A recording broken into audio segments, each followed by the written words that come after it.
lo que primero debería estar siempre es la persona de nuestro Señor Jesucristo, su reino, su cultura, sus principios, su labor, a lo que Él nos ha llamado, porque la palabra de Dios, así como Juan estaba orando acá y decía, traed todos los diezmos al alfolí y haya alimento en mi casa y pruébenme ahora con esto, dice el Señor, si no les abriré las ventanas de los cielos y hará que sobre y que abunde. Eso es un principio que Dios ha establecido. La persona que lo lleva a cabo, pues definitivamente ve como Dios extiende su mano sobre todo lo que tiene, y la persona que le cuesta llevarlo a cabo, pues también, como lo hemos predicado unas semanas atrás, predicamos acerca del saco roto. No sé si se acuerdan cuando predicamos acerca de un saco roto y decíamos que cuando uno recibe su salario y lo recibe como en saco roto, eso significa que tú recibes todo lo que el Señor te da, pero si tienes un saco roto, pues tú caminas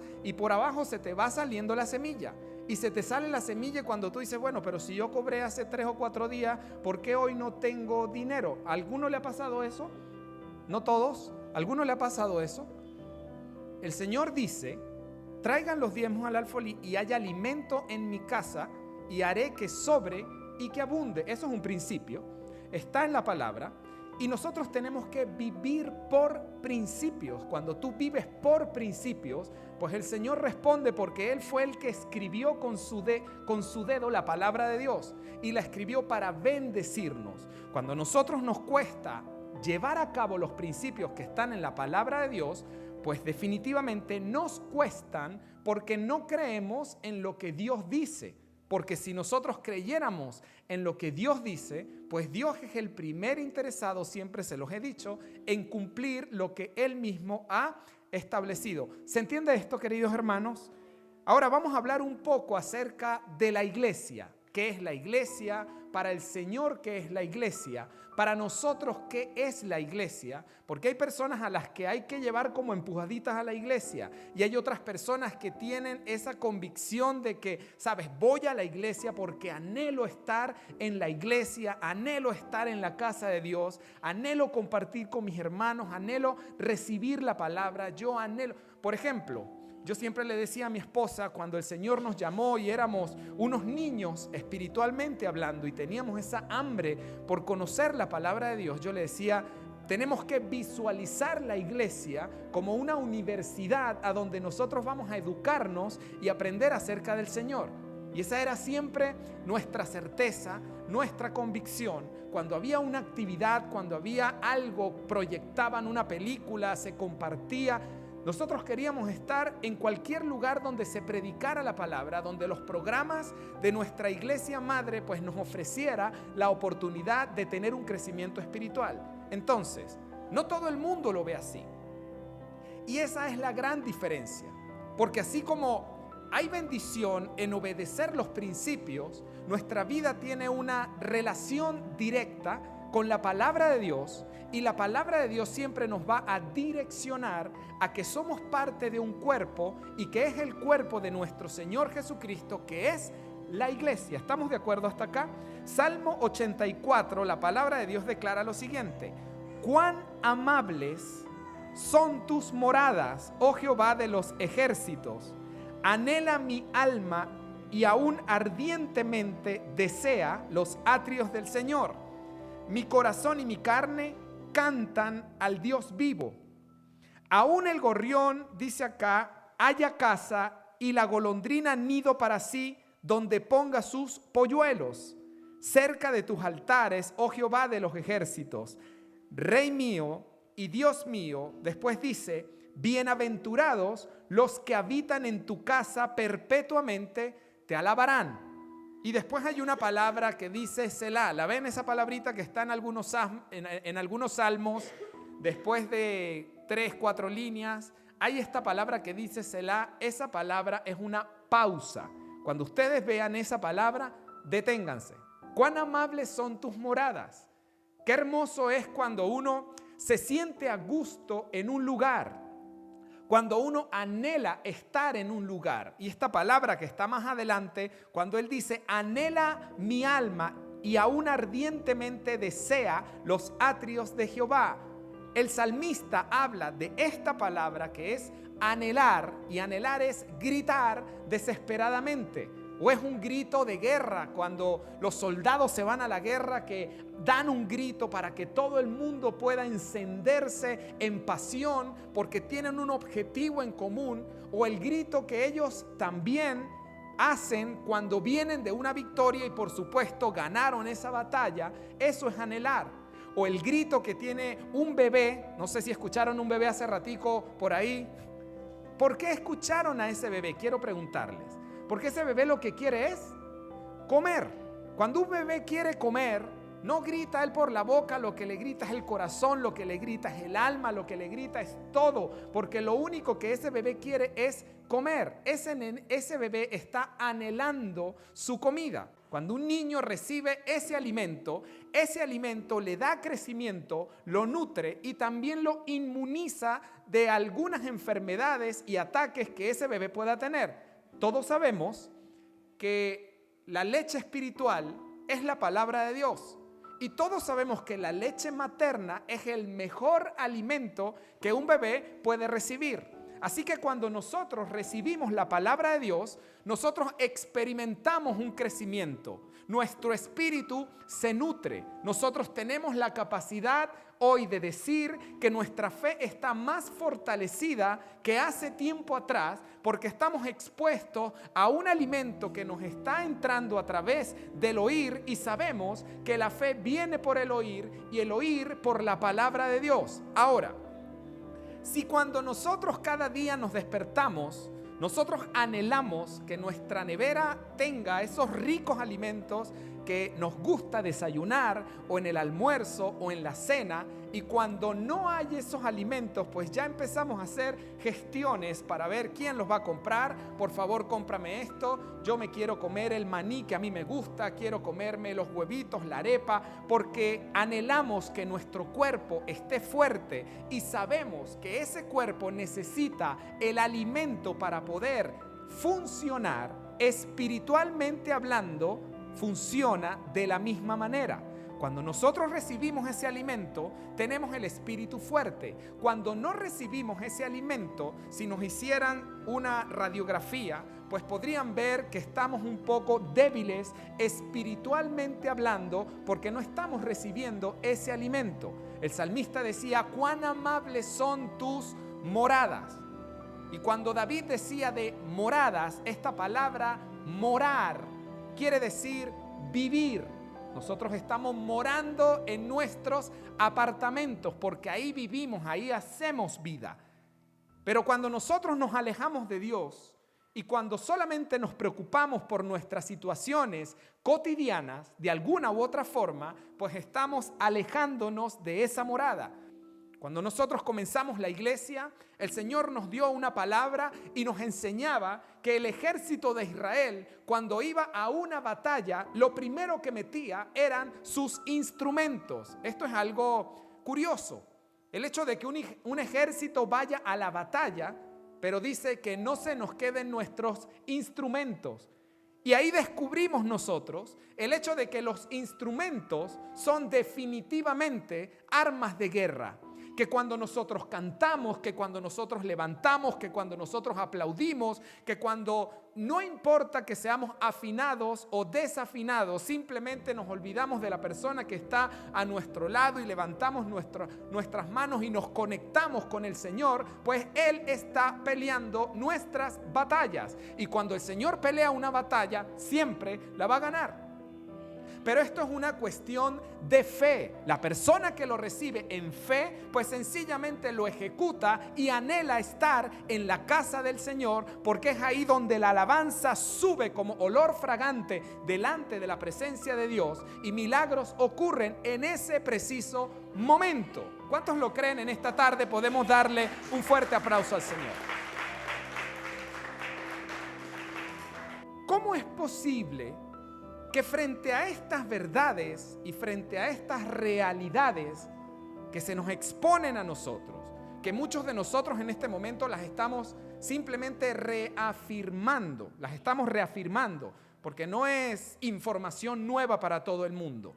Pero ¿cómo es posible que sabiendo que esto debería ser lo más importante para nuestra vida, a veces nosotros llegamos después de la segunda alabanza, después de la tercera, estamos cuando termina el servicio, o a veces no voy porque, bueno, no quiero hoy, tengo fastidio, trabajé mucho en la semana. A ver, queridos hermanos, una pregunta, ¿es más importante esto que lo que ocurre en nuestra vida lunes, martes, miércoles, jueves y viernes? ¿O es más importante? A ver, quiero saber, ¿qué de las dos cosas es más importante? Porque a nuestro jefe de trabajo nosotros no le podemos decir que estamos cansados, o le podemos decir eso. Yo puedo decir hoy, mira, yo no voy a trabajar. Ajá, ¿y qué pasó? No, es que estoy cansado. Y me dice, ya va. A ver, usted no está enfermo, fue para el médico, no tiene una prescripción médica. No, estoy cansado. ¿Qué pasa si a nuestro jefe, nosotros mañana, lunes o el martes, bueno, estamos en las fechas patrias, pero dentro de una semana, para los que no van a trabajar, tú le dices que yo no quiero ir porque estoy cansado? Pero a Dios pareciera que sí se lo podemos decir. Porque como no lo vemos, pensamos que pues nuestro Dios no es así como tan exigente, o que nuestro jefe físico es más exigente, porque ese es el que nos paga con unos papeles el esfuerzo que nosotros hacemos durante todo el mes, y que con esos papeles nosotros podemos pagar las cuentas. Pero nuestro Padre Celestial es el dueño del oro y de la plata, y que Él es el que nos da la capacidad de producir las riquezas. Dice la Biblia que Él nos ha dado la capacidad para producir las riquezas. Así que bien sea tu trabajo, si estás tú barriendo una calle o si estás en cualquier lugar haciendo un trabajo a nivel profesional, el trabajo es algo que nos da honor. Es un honor trabajar, pero nosotros tenemos que entender lo siguiente: el aliento de vida viene de arriba, la capacidad, las fuerzas, el hecho de que nos podamos parar cada día de nuestra cama, eso es porque el Señor lo permite. Y si Él a veces tiene que hacernos entrar en ciertas situaciones para entender que la palabra de Dios, por ejemplo, considera los atrios, la reunión, la congregación, una oportunidad para que nosotros participemos en las obras que Él ha preparado de antemano, y que tenemos el privilegio de hacerlo, pues el Señor de alguna u otra forma nos va a detener. Se los digo por experiencia. Algunas veces cuando el Señor me quiere hacer entender algo en donde yo me pongo así un poco rígido, pues Él mueve ciertas circunstancias en donde yo definitivamente digo: Señor, perdóname, ayúdame, quiero obedecerte, quiero hacer el propósito de tu voluntad. ¿Se comprende esto? La convicción que tenía David acerca de los atrios del Señor es muy diferente a la que nosotros tenemos. Pero cuando leemos la Biblia es porque anhelamos que nuestro espíritu se fortalezca, que podamos crecer y establecer prioridades que para Dios son totalmente importantes. Dice acá: aún el gorrión halla casa y la golondrina nido para sí, donde ponga sus polluelos. Cerca de tus altares, oh Jehová de los ejércitos, Rey mío y Dios mío. Después dice: bienaventurados los que habitan en tu casa, perpetuamente te alabarán. Y qué bueno nosotros podemos decir en este momento lo siguiente. Por favor, aprieten un poco más los cinturones. No, pero es que yo vine al servicio, así que yo soy de los que habita en la casa del Señor y de los que le alaba perpetuamente. Si tú eres de las personas que viene poco a la iglesia, no puedes entrar en este concepto donde dice: bienaventurados los que habitan en tu casa. Porque tú no puedes decir de tu casa hoy lo siguiente: bueno, yo hoy voy a mi casa, pero regreso a mi casa dentro de 15 días. No, tú sabes que tú habitas en ese lugar porque tú haces vida en ese lugar, entendiendo la semántica de esta palabra. Habitar significa morar. Tú habitas en tu apartamento porque ahí haces vida, tú sabes dónde colocas tus cosas, tú sabes dónde queda el baño, tú sabes si quieres estudiar, dónde te tienes que sentar. Eso es habitar. Y cuando nosotros venimos parpadeando a la iglesia, no puedo decir que formo parte de esos bienaventurados porque esos bienaventurados son los que habitan en la casa del Señor y que lo alaban a Él perpetuamente. ¿Alguien sabe lo que significa esta palabra? Yo no sé, yo no venía a dar clase hoy de semántica, pero no sé por qué el Señor me detiene.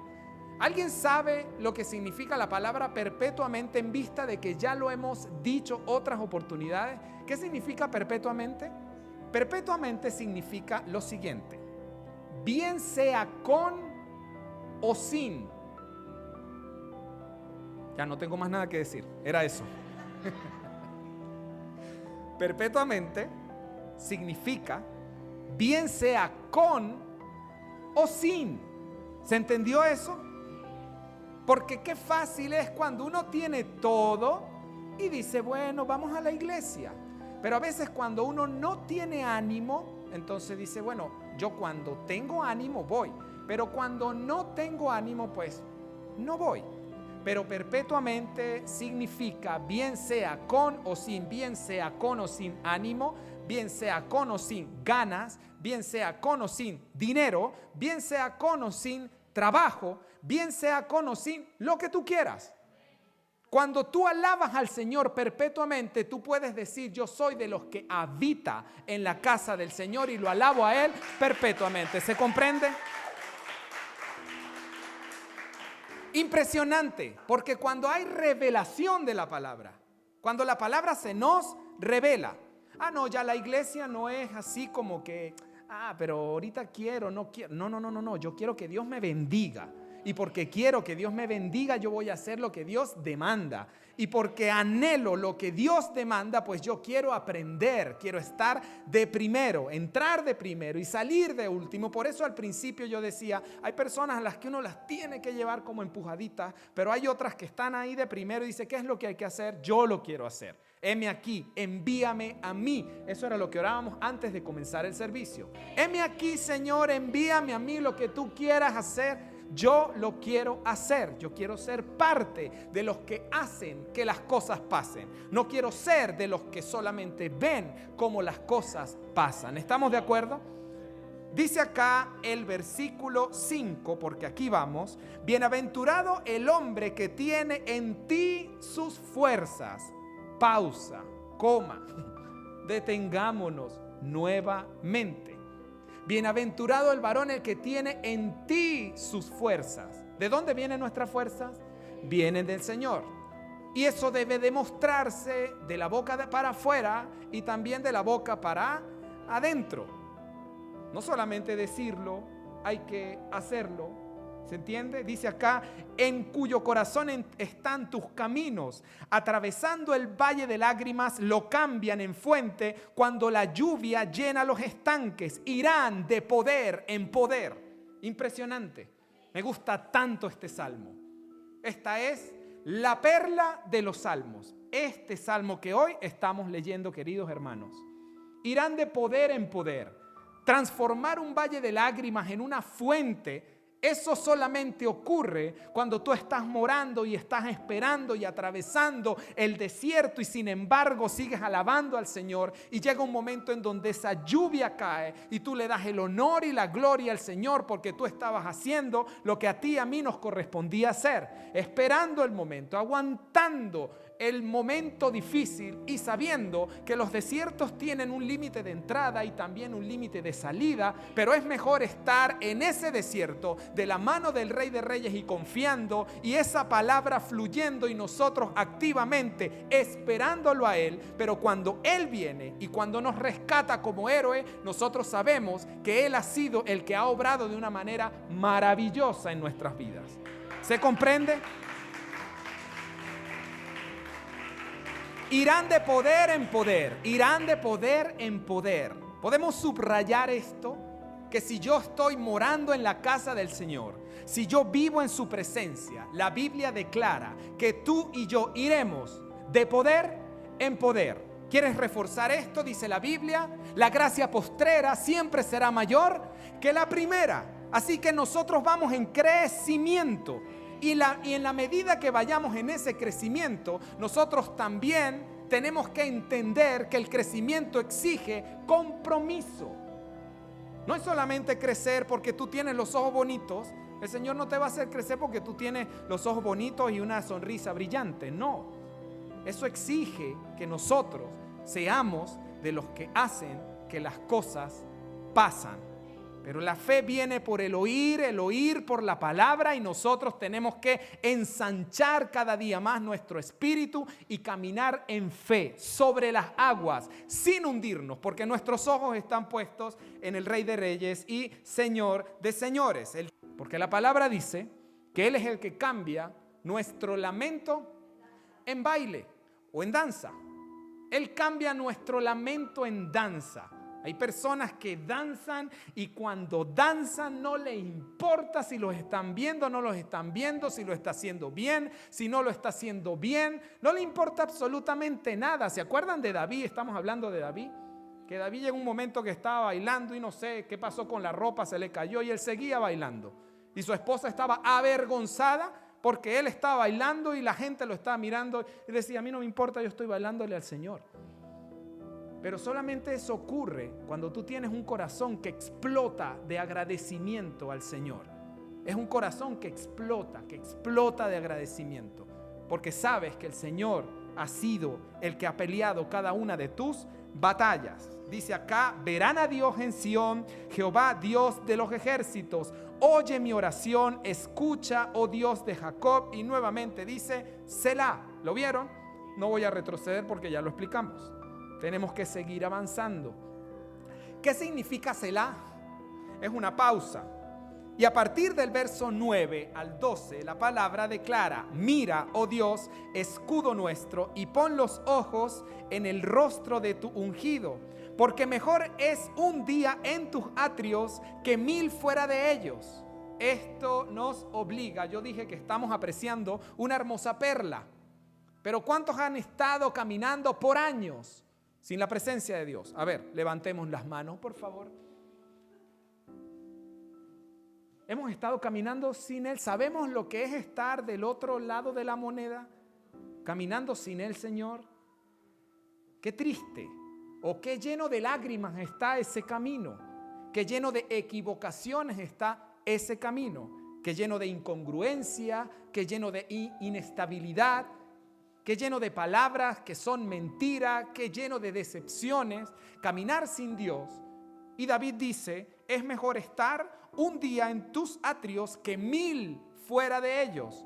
Así que un solo día que tú puedas estar delante de la presencia del Señor y sentir ese corrientazo que solamente Él o el Espíritu Santo nos puede dar, es mucho mejor que todo lo que queda atrás. El apóstol Pablo decía, todo lo que para mí era ganancia, ahora es pérdida por causa de tu nombre. Y lo decía un hombre que era educado por Gamaliel, que tenía todo el currículo para ser el mejor prospecto de la época. Él decía, cuando yo conocí al Señor, todo lo que para mí era ganancia, ahora es pérdida por causa de tu nombre. Él solamente tenía un solo objetivo. Olvidando lo que quedaba atrás, se extendía a la meta del supremo llamamiento, porque él lo que anhelaba era estar en la presencia de su Señor.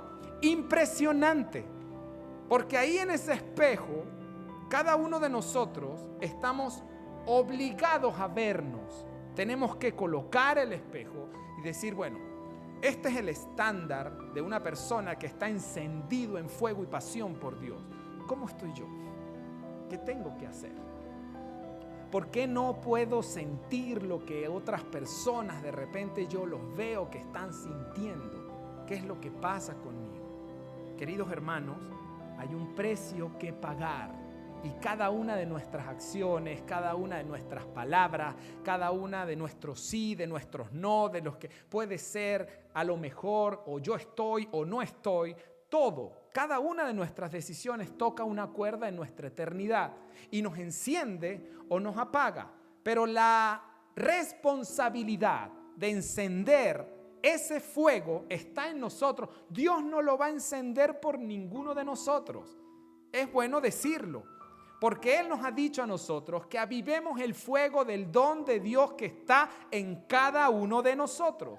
Así que Dios no va a venir un día y tú durmiendo y te enciende en fuego por Él. No, eso es algo que tú poco a poco vas alimentando y entendemos que los cristianos somos como esos carbones que mientras estamos unidos pues estamos encendidos y el fuego de uno puede encender a otro, pero cuando tú separas esos carbones tarde o temprano, ¿qué pasa? Se van a apagar. Así que para mí es tan interesante y tan importante el saber que en este momento nosotros nos estamos quemando en el buen sentido de la palabra, en fe, en amor, en pasión, en coinonía. Porque yo a veces digo, bueno, ¿será que es bueno o es malo colocar las predicaciones por el internet? Tomar ese video y después colocarlo, porque a veces veo que la gente, no, sí, yo vi lo que predicaste. A ver, no podemos comparar lo que ocurre por las redes sociales con lo que está ocurriendo aquí en este momento. No se compara, nunca se puede comparar. Eso está para edificar, o si una persona quiere recalcar algún concepto, lo podemos ver cuando lleguemos a nuestros hogares, pero lo importante que ocurre cuando nosotros nos congregamos no tiene ni va a tener nunca un sustituto. ¿Se entiende esto? ¿Por qué? Porque tenemos que estar claros de que la palabra de Dios dice que nosotros no debemos dejar de congregarnos como algunos tienen por costumbre, dice así la Biblia. Después dice, y yo aquí lo subrayé, por eso es que dije que esto es una perla, dice, escogería antes estar a la puerta de la casa de mi Dios que habitar entre las moradas de maldad. Por favor, subrayen esto, escogería antes que cualquier otra cosa, como dice la palabra, antes que todo, sabiduría. Dice así la Biblia, ante todo, sabiduría, porque sol y escudo es Jehová Dios, gracia y gloria dará el Señor, dice, no quitará el bien a los que andan en integridad, Jehová de los ejércitos, dichoso el hombre que en ti confía. Hay tantas palabras hermosas en este salmo, tantas, pero tantas, que mi invitación es que al llegar a vuestros hogares, pues tengamos un cuaderno a la mano y decir, Señor, quiero que me hables directamente al corazón, que me reveles esta palabra, que me abras el entendimiento y que me ayudes a tomar la acción que yo tenga que tomar con respecto a lo que tú consideras por tu iglesia. ¿Qué es lo que yo tengo que hacer en tu iglesia? ¿De qué forma yo puedo? Porque definitivamente yo tengo que darle gracias al Señor, porque en muy poco tiempo nosotros nos hemos constituido como una fuerza. Somos una familia. Me di cuenta ahorita con el nacimiento de Abraham, que no era Abraham, primero era Sara Isabela, pero después fue Abraham, y esto revolucionó las redes y yo decía, Dios mío, mi teléfono va a explotar en cualquier momento. Cuando posteamos una foto, hey, somos una familia hermosa y nos estamos cuidando los unos a los otros y estamos llamados a hacerlo cada día mejor. ¿Por qué? Porque el Señor Jesucristo dijo, en esto conocerán que son mis discípulos, en que se aman los unos a los otros. Fueron palabras del Señor. Así que dependiendo de la calidad del amor que haya entre nosotros, otras personas, solamente por ver el amor que nosotros nos tenemos, van a querer conocer a ese Dios que mora en tu corazón y que también mora en el mío. A ese Espíritu Santo que nos mueve con tanta fuerza y con tanta pasión. Estamos llamados a crecer, cada día estamos creciendo, le damos el honor y la gloria al Señor, pero si hay que redoblar fuerzas, apasionarnos más por el Señor, pues cuando viene la revelación de la palabra, pues uno simplemente camina porque vuestros ojos han sido alumbrados con la palabra de Dios que vive y permanece para siempre. ¿Cuántos le pueden dar un fuerte aplauso al Señor? Si me puedes acompañar con el teclado.